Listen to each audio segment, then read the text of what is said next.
Even before he took office, President Trump made it clear that no one would be getting out of the military prison at Guantánamo Bay, Cuba, on his watch. They were extremely dangerous people, he said. It didn't matter how long they had been locked up or whether they had been charged with any crimes.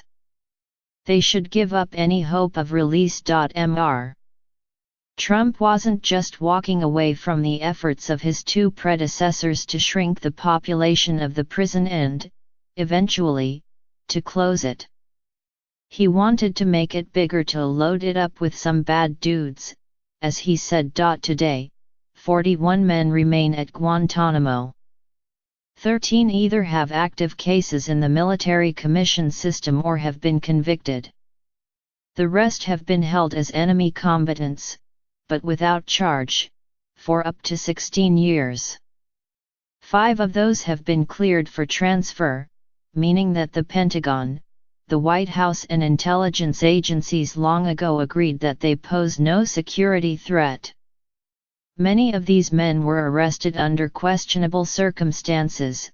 Some were tortured, either at CIA black sites or at Guantánamo itself. Last Thursday, 11 of these forever prisoners filed a habeas corpus petition in the United States District Court in Washington, D.C.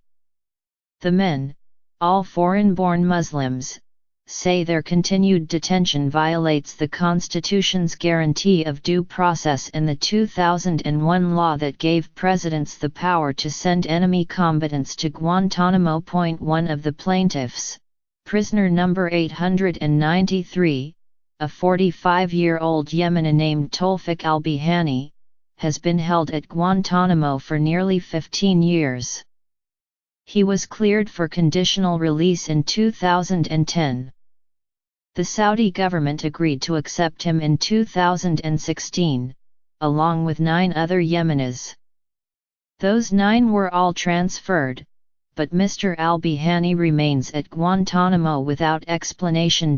President George W. Bush may be guilty of creating the constitutional calamity that is Guantánamo, but at least he made an effort to empty it of men who clearly posed no threat to the United States, releasing 532 detainees by the end of his second term.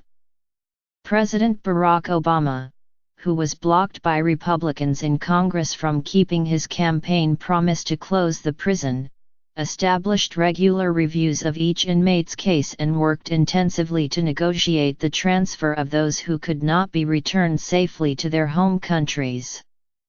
In the end, he released 197 detainees. During the 2016 presidential campaign, Mr. Trump bragged that he would absolutely authorize torture techniques like waterboarding, on the ground that terrorism suspects deserve it anyway. The remaining Guantánamo prisoners appear fated to stay locked up not based on an individual assessment of their cases. There will be none of those under Mr. Trump, but because they serve as convenient symbols of the aggressive anti-terrorist and anti-Muslim platform he ran on. And yet the men make a straightforward case for their release.